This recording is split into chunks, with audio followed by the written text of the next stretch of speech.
Parenting is one of the most challenging and rewarding jobs you can possibly have as a human being. It requires patience, creativity, and most importantly, a set of essential skills to guide children in their journey to adulthood. Because if you want to be a better parent, ultimately become a better person, work on yourself because your children copy you. Essential parenting skills include effective communication, conflict resolution, emotional intelligence, discipline, patience and consistency, flexibility, and developing all these skills is a journey of self-discovery, much like studying martial arts is a journey of self-discovery. But when we do that, we provide a supportive and nurturing environment that helps children grow into happy and healthy adults, ultimately developing their character.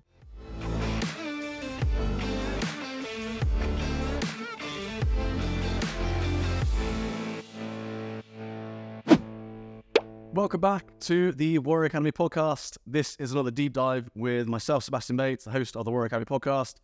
Today, we are going to be talking about essential parenting skills, the key to raising happy, healthy children. I hope you enjoy this episode. I want to start off this episode with one sentence. Parenting is one of the most challenging and rewarding jobs you can possibly have as a human being. It requires patience, creativity, and most importantly, a set of essential skills to guide children in their journey to adulthood. It was really interesting recently because I was interviewed for a martial arts podcast. The martial artist who was interviewing me was asking me what was parenting like. He wasn't a parent, and this was off camera before we started the podcast. And, you know, when I spoke to him, I said, parenting is a lot like being a martial artist. It's essentially a journey of self-discovery. And when you go into being a parent, and if you're listening to this, you're probably a parent, so you might agree with me, and you might resonate. When you go into the journey of a martial artist, you're learning every day about martial arts. You have no idea what's going to come. Every belt comes with new challenges, right? Just like when you raise up the belt as a parent, right? You go through the newborn stage, toddler stage, preteen, adolescent. They're all different challenges, and you can read as much as you want. You can watch a million YouTube videos on becoming a martial artist, but until you actually compete, until you're actually in the arena as a martial artist, you will never truly understand or appreciate just how challenging it is. And I think that as a parent, as a martial artist, you learn so much about yourself on that journey. And so one of the things I've always said is if you want to be a better parent, ultimately become a better person, work on yourself because your children copy you. So I just wanted to pre-frame this episode with that point of view, that I really believe parenting and becoming a better parent is really a journey of self-discovery. So in this episode, I'm going to be exploring the most critical skills that parents should possess to raise happy and healthy children. So let's get started. Number one, communication skills. So effective communication is a critical component of being a successful parent. You're basically raising a small team, and to do that, you need great communication. And so it's essential for parents to be able to express their thoughts and feelings in a way that children can actually understand. Communication skills include active listening, non-violent language, and the ability to express feelings in a healthy way. That all sounds simple, but in real life, like we spoke about, when you're in the arena, that could be quite tricky. And so parents should strive to create an environment where their children feel comfortable and safe to talk about their thoughts and feelings. I think that will help them build trust and form a strong bond with their children, which is obviously vital for their overall well-being. So communication skills are right at the top. Now, good communication also involves being able to listen to what your child is actually saying and acknowledge their feelings. I think it's important to ask and not just guess what people are actually feeling, to try and gather the data and make the right decision. That could mean taking the time to understand their perspective, even if you don't agree with it. You know, children often feel heard and validated when they know that their parent is truly listening to them. So there's an element there of being present, which you hear time and time again when it comes to raising children as being one of the most crucial factors. So it's really important for parents to understand their children will make mistakes and not always make the best choices, and that can be very difficult. We've got to almost let children make mistakes. But I think it's essential to resist the urge to judge or criticize them and instead encourage them to take responsibility for their actions gradually. As they leave that kind of nurturing stage, you start to include more responsibility in their growth. I think parents can help their children develop better communication skills by modeling the behavior they want to see in their children. And that can involve speaking in a calm, respectful manner, even in difficult situations, and being open to feedback from your child. I think that's one of the hardest things, to remain calm in a stressful situation, even when you're feeling triggered as a parent, because your child is copying and mirroring what you're doing. Which brings me to the next point. The next effective skill here is conflict resolution skills. Now, conflicts are a natural part of life, and children are no exception. As children grow, they learn to assert their independence, and disagreements are bound to happen. Parenting skills should include the ability to resolve conflicts in a peaceful manner. That includes teaching children how to compromise, listen to each other's perspectives, and work together to find a resolution. When conflicts arise, it's essential for parents to remain calm and to remain neutral. And that means avoiding taking sides and instead helping children to understand each other's perspective and find a solution that actually works for everyone. Parents can also teach their children conflict resolution skills by encouraging them to express their feelings in a healthy way and listening to what others have to say. That can involve using I statements, such as, I feel upset when you take my toys without asking, instead of blaming or attacking the other person.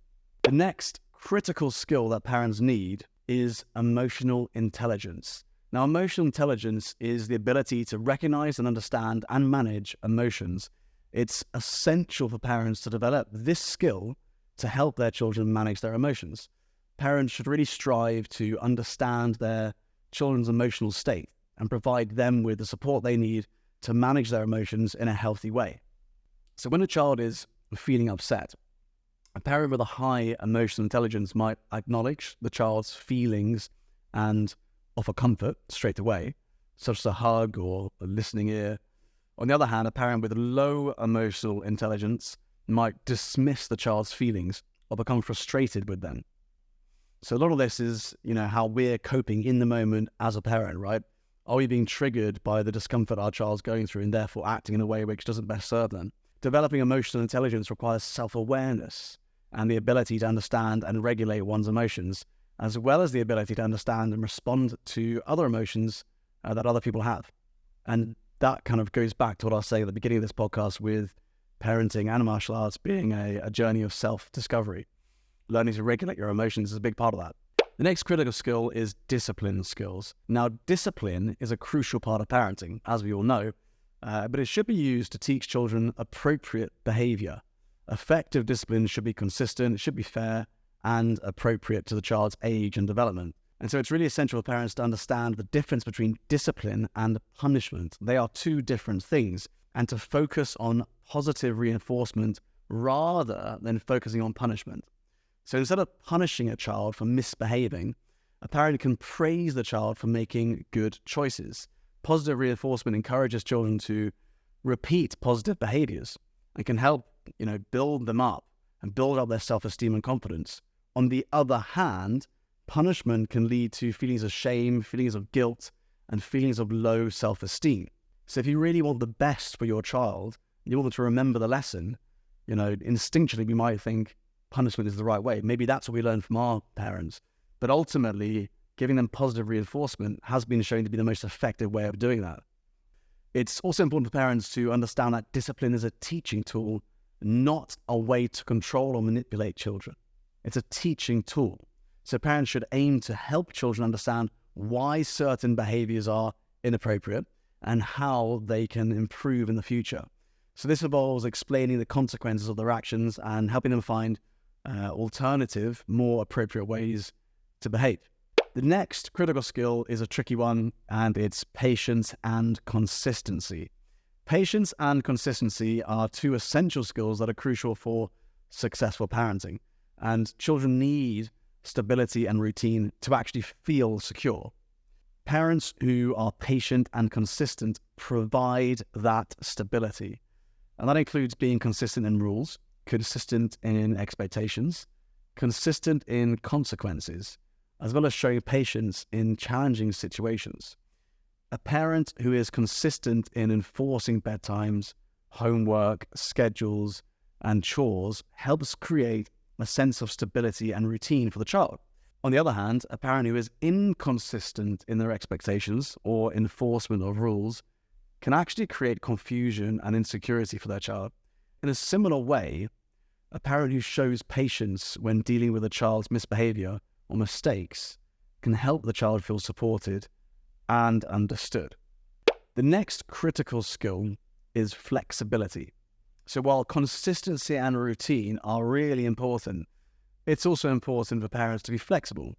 As children grow and change, and they are growing at such a rapid rate, everything around them is brand new, they are taking on so much like a sponge, I feel like parenting skills need to adapt very quickly as well. And they need to adapt quickly to the changes a child's going through. So this means being open to new ideas, new approaches, new perspectives, and being willing to try new methods where the old ones no longer work. What worked with a toddler won't work with a preteen. So, for example, a parent who is flexible might try a new approach to discipline when they realize their usual method is no longer effective. And that could involve trying a new reward system or a different method of communication. Flexibility also means being willing to listen to your child and adjust your parenting style to meet their changing needs. So bringing all this to a conclusion, essential parenting skills include effective communication, conflict resolution, emotional intelligence, discipline, patience and consistency, flexibility. And developing all these skills is a journey of self-discovery, much like studying martial arts, it's a journey of self-discovery. But when we do that, we provide a supportive and nurturing environment that helps children grow into happy and healthy adults. Ultimately, developing their character does this. It's important to remember that parenting is a journey, and these skills are developed over time with practice and perseverance. We are not born with a guidebook. Parents do the best they can with the previous experiences they've got influencing what they're doing and the new information they take on. So as parents, I think it's really important that we continue to learn, we continue to look for new methods to help develop our children. I feel like it's our responsibility to do that. And often that means looking at the past, looking at the way we were brought up and challenging that. Is that the most effective way? Are there new studies that suggest there are more effective ways to parent and to raise our children?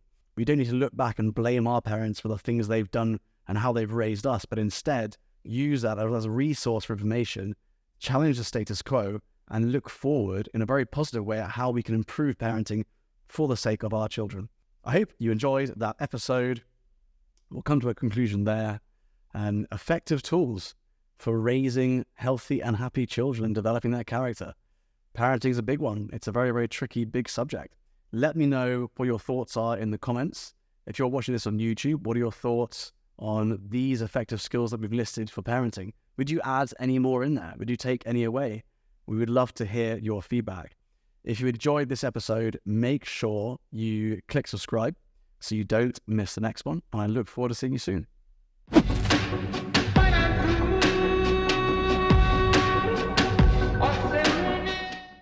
I really hope you enjoyed today's Warrior Academy podcast episode.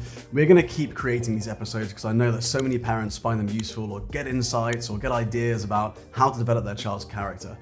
But it all comes down to the 3 C's: confidence, conduct, and concentration.